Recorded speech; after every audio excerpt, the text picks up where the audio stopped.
The entire town heard the insult. Your land isn't worth the rust on my bulldozer. The words echoed across the crowded county meeting hall. People turned their heads. Some laughed. Others looked away. Standing alone near the back of the room was 68-year-old farmer Samuel Carter. His boots were worn.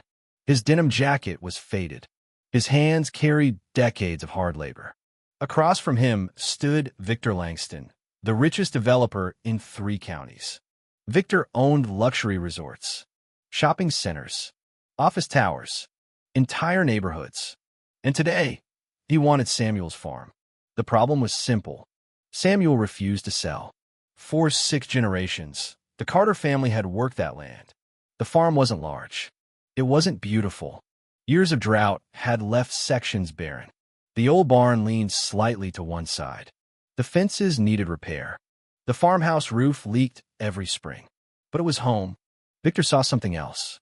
Opportunity. A massive interstate expansion was planned nearby. Property values would rise dramatically. If he controlled enough surrounding land, he could build a luxury development worth hundreds of millions. Only one parcel stood directly in the center of his vision: Samuel's farm. And Samuel refused every offer. That refusal had become personal. Very personal. Victor smiled as the crowd watched. I've offered you more money than this dirt pile will ever be worth. Samuel remained silent. Victor stepped closer. You know what your problem is? The room became quiet. You still think hard work matters. A few people chuckled. Victor continued. The world moved on, old man. You're standing on worthless dirt. Samuel looked at him calmly. Then he spoke. My father is buried on that land. The laughter stopped. My grandfather, too. He paused. And my son. The room fell silent. For a brief moment, even Victor seemed uncomfortable. Then the developer shrugged. Sentiment doesn't increase property value. The meeting ended. Victor walked away smiling. Samuel drove home alone. Rain began falling before he reached the farm. The old pickup rattled down the dirt road. Dark clouds covered the sky. The field stretched endlessly on both sides. This land had survived floods, droughts, market crashes, family tragedies. Now it faced something different: greed. Samuel parked beside the farmhouse.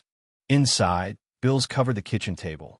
Property taxes, equipment repairs, medical expenses. The numbers didn't lie. He was struggling. Badly. Victor knew it. The bank knew it. Everyone in town knew it. What nobody realized was that something unusual had happened 3 weeks earlier. A group of state surveyors had quietly visited neighboring properties. No one knew why. No announcements were made. No explanations were given. The visits remained a mystery. And that mystery was about to change everything. 3 days later, Samuel received another letter. Not from the bank.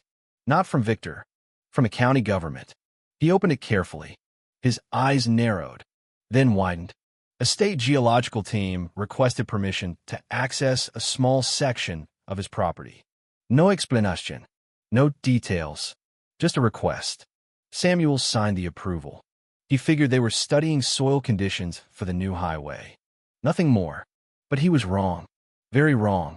The survey team arrived 2 days later. Several trucks rolled onto the farm. Engineers stepped out carrying equipment. They drilled samples, collected measurements, examined maps, worked for hours.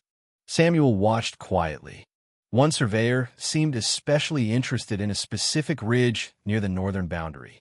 Again and again, they returned to the same location. Again and again, they took samples. Something about that ridge mattered. Samuel noticed. So did someone else. Victor Langston. Because Victor had people watching. The developer learned about the survey team before sunset. His reaction was immediate. He made calls. Lots of calls. For the first time in months, Victor looked nervous. That was the moment everything changed. The next morning, Samuel received an offer. Not double. Not triple. 10 times larger than any previous offer. Victor wanted the farm immediately. Cash. No dilas. No negociations. Samuel stared at the paperwork. Something felt wrong. Why would a man who called his land worthless suddenly offer millions? The answer was obvious. Victor knew something. Something important. Samuel refused again. Victor exploded. Within days, pressure came from every direction. The bank suddenly demanded payments. Inspectors appeared. Complaints were filed. Legal notices arrived. Friends urged him to sell. Even some relatives questioned his decision. The stress became overwhelming. But Samuel held on, because deep down, he sensed the truth. Someone desperately wanted him gone, and desperate people usually had a reason. Weeks passed. The tension grew. Then came a midpoint twist. Late one afternoon, a state vehicle pulled into Samuel's driveway. A woman stepped out. Professional, confident, serious. She introduced herself as Rebecca Torres, senior state surveyor. Samuel invited her inside. Rebecca placed several documents on the table. Then she asked a simple question. Has anyone offered to buy your farm recently? Samuel laughed. Only every week. Rebecca didn't smile. How much do you know about your property's geology? Samuel frowned. Nothing. Rebecca took a deep breath. Then she revealed part of the truth. Preliminary surveys indicated unusual mineral concentrations beneath portions of the farm. Extremely unusual. The state was conducting additional testing. Results were not final, but early data suggested something potentially significant. Samuel's heart pounded. What kind of mineral? Rebecca shook her head. I can't say yet. Then she leaned forward. But if the findings are confirmed, she stopped. If they're confirmed, everything changes. Hope flooded through Samuel. For the first time in months. For the first time in years. But then came another obstacle. The results weren't finalized. Nothing was guaranteed. And Victor wasn't finished. Not even close. The developer somehow learned about Rebecca's visit. His behavior became aggressive. Lawsuits appeared. Access roads were challenged. Rumors spread throughout town. Victor portrayed Samuel as stubborn, greedy, delusional.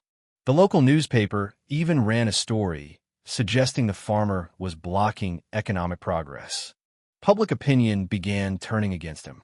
Samuel became isolated, alone, exhausted. Yet he refused to surrender. Because now he knew there was something beneath the farm, something powerful enough to scare a billionaire. Months passed. The final testing continued. Then came the day nobody would ever forget. A public county hearing was scheduled. Official survey findings would finally be released. The courthouse overflowed with people. Farmers, business owners, reporters, lawyers, investors. Everyone wanted answers. Victor arrived surrounded by attorneys. Expensive suits. Confident smiles. The developer acted as though victory was already secured. Samuel arrived alone, wearing the same old denim jacket, the same worn boots, the same quiet dignity. The hearing began. Experts presented charts, maps, technical reports, complex geological data. Most people struggled to understand.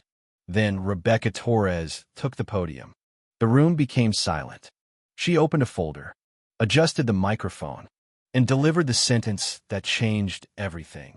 After extensive analysis, the state confirms the existence of one of the largest rare earth mineral deposits discovered in this region in over 50 years. The room erupted. People gasped. Reporters scrambled. Phones appeared everywhere. Rebecca continued. The deposit extended primarily beneath Samuel Carter's property. Estimated value? Billions. Not millions. Billions. The room exploded into chaos. Then came the second bombshell. Because Rebecca wasn't finished. Further investigation had uncovered evidence that Victor Langston learned about preliminary survey data months earlier. Before the information became public, the developer had used that knowledge to pressure landowners into selling below market value. Several acquisition attempts were now under investigation. The courtroom froze. Every head turned toward Victor. His face lost all color. For the first time anyone could remember, the billionaire looked afraid. Very afraid. State officials continued presenting evidence. Emails, communications, internal documents, timelines. The picture became clear. Victor hadn't wanted Samuel's farm because it was worthless. He wanted it because it was priceless. And he knew it. The humiliation was absolute. Public. Total. Everything Samuel endured suddenly made sense. The insults, the pressure, the threats, the lawsuits, all of it. Victor never saw a poor farmer. He saw an obstacle standing between him and unimaginable wealth. Now the entire county knew the truth.